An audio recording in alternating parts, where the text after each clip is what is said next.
It is news that comes as no surprise to KHQA viewers, as we afforded you 48 hours of advance notice over the weekend. But the Iowa High School Athletic Association did officially announce this morning that it will implement a shot clock for high school games, both boys and girls, varsity only, starting in the 2022-2023 school year. Now, there are many finer points and small details still to be worked out over the course of the next year. Central Lee's superintendent, Dr. Andy Crozier, sits on the Board of Control for the IHSAA and offered us some insight today into this landmark decision. We read the recommendations of USA Basketball, and Don Showalter obviously is a very influential person in the state of Iowa and is a big part of USA Basketball. And so when those groups are saying it's time to evolve the game and push it forward and look at a shot clock, it makes the role for us pretty easily. And so it was a good thing to do, and we're looking forward to the new change.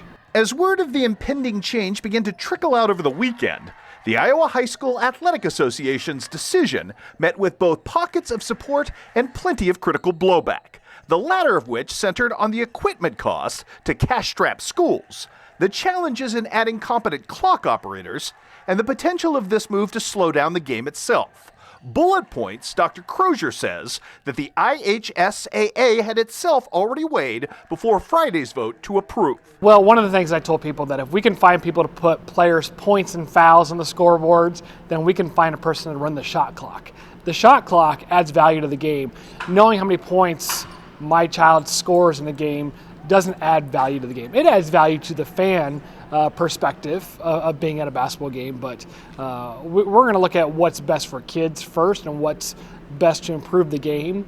And there will be a majority of games that you never see a shot clock violation. I remember when I played, we weren't holding the ball for 35 seconds. That ball was going up. But in some cases, especially in very competitive, well-skilled teams, when it comes down to the end of quarters, the fourth quarter, that shot clock's going to be very important to improve the elements of the game.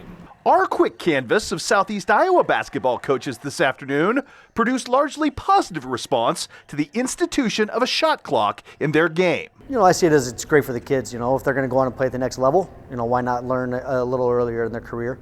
Again, this is a varsity mandate. It's not at the lower level, so kids will have time to adjust as they come up and see it. But I think it's great for the kids. I think it's great for the game, and it's just kind of getting everybody to another level of basketball. You heard so far from kids, from parents, from everybody? That it's exciting for basketball in Iowa. It's going to speed the game up. Teams at the end of the game won't be able to hold it and just rely on fouling or whatever. So I guess with those fouls that are going to come, the free throw shooting is going to become even more vital down the stretch of games. That's it for me, Amber. We'll have more barnstorming tonight at 10.